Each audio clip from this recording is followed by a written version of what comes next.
So why don't we head inside and see what's going on? All right, we are inside right now with Amy Redford. That's live TV, huh? Yeah. We throw from the weatherman to you. Thank you for coming on our show. It's a pleasure. Thank you. It's truly an honor to meet you, and you have a fantastic career so far with acting and all sorts of different things. But this is your directorial debut. Yes. The guitar. Tell us about the guitar. The guitar is about a woman who's one of these people who lives sort of an unexamined life. She's one of the forgotten and ignored in New York City. You can be amongst thousands of people in that city and still feel like you're completely alone. And she's living an anemic kind of life, and then she finds out that she's got a terminal illness, and it causes this sort of chain of events that that's really her awakening.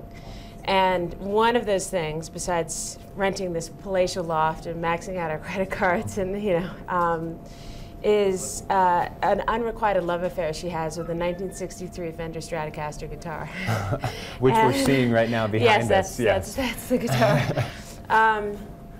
And really, through teaching herself, she teaches herself how to play music with a Marshall stack of amps that's like the size of a wall. And it's really about her claiming her destiny and living on her own terms. And a lot of it, for me, is very much a metaphor. I mean, the sickness is a metaphor.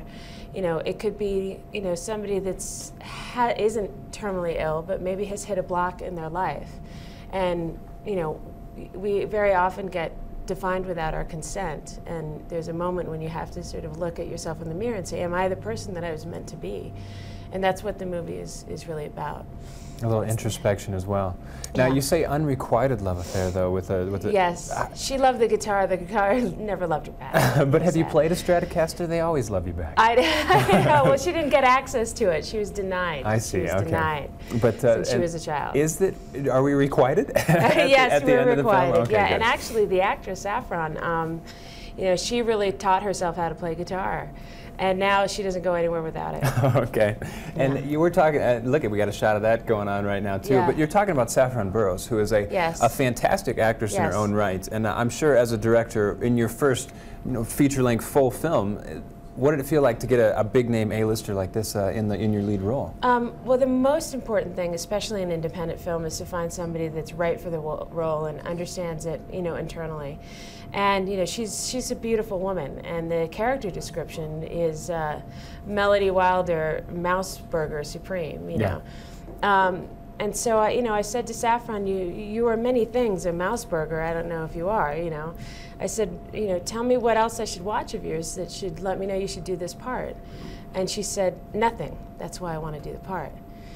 And from day one, even from our first camera test, when we discussed what it's like to be shut down inside, that's the mousiness. That's the part of her that is incapable of sort of shining a light.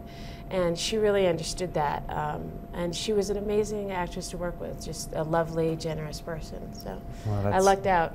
It sounds like it. Yeah. Now let's talk about you as a director a little bit. I was reading some information about you, and it says that you enjoy the nomadic and creative life. I'm quoting you. Oh, God. Yeah, I know. Did I say that? You said That's awfully lofty. you enjoy the nomadic and creative life that being a director allows. Yeah. Tell me about that. Well, I think, I think you get to be a certain age and you've tried on a lot of hats. And when you're doing something creative, whether it's theater or film or television or whatever it is, it's never the same on any given day.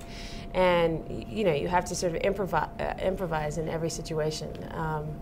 And my job has taken me to some great places. I've been able to live all in many states in this country in a way that I never would have had I not been able to do this. And I like that. I like getting into the nooks and crannies of different social circles and societies, and it's an exceptional thing to be able to do. I feel very lucky that I can do it. I can imagine that every day is a little adventure in itself, and a lot of times with independent filmmaking, not with these big budgets, can I quote you one more time? You can. The independent filmmakers have learned the currency of using inventiveness to problem solve right now, and without these call-in 12 guys to fix it, you've got to find unique ways to make your film work. Yeah, you have to really. I mean, it's trial by fire every day, and a lot of that I like. Some of the moments in my film I like the most were, oh my God, something really weird happened. We have to work around it. And I think it's just, you know, that's art. You know, that's what happens. You know, you accidentally spill paint on your painting, and it's the answer you've been looking for, or whatever it is. And I think people like that. People like to be able to use their inventiveness to solve problems, and in many different professions, but in this one in particular.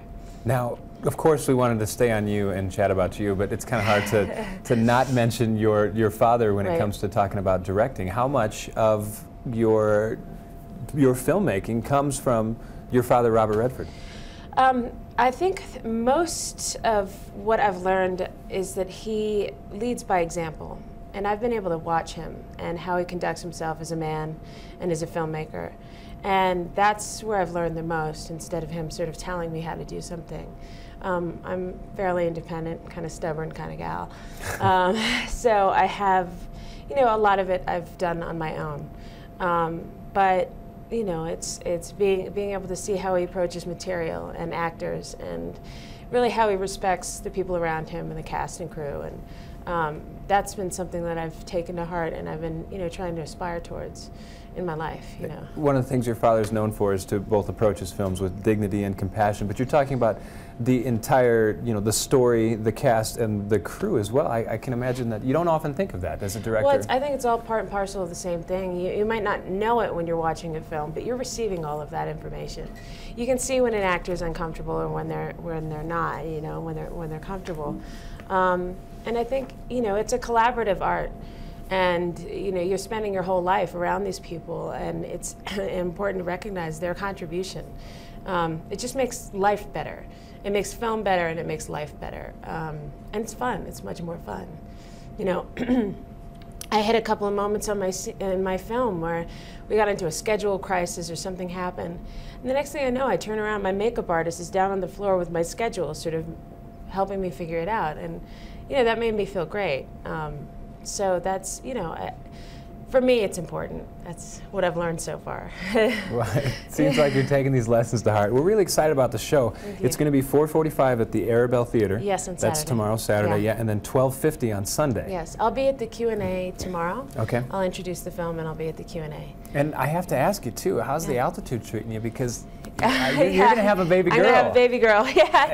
It's okay. I mean, I was raised in the mountains, so, you know, and when I first, you know, found out I was pregnant, I was in Utah and, you know, sort of snowshoeing and doing stuff like that. So, but yeah, it's clean, fresh air, and it's great to be back here. I spent a lot of time in Colorado in my early 20s and my teens, so good. It's nice to be back. Well, I can imagine. Yeah.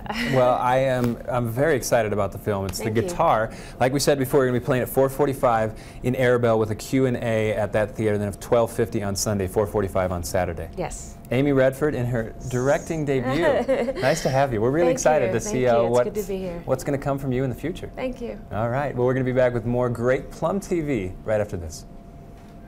I really am excited.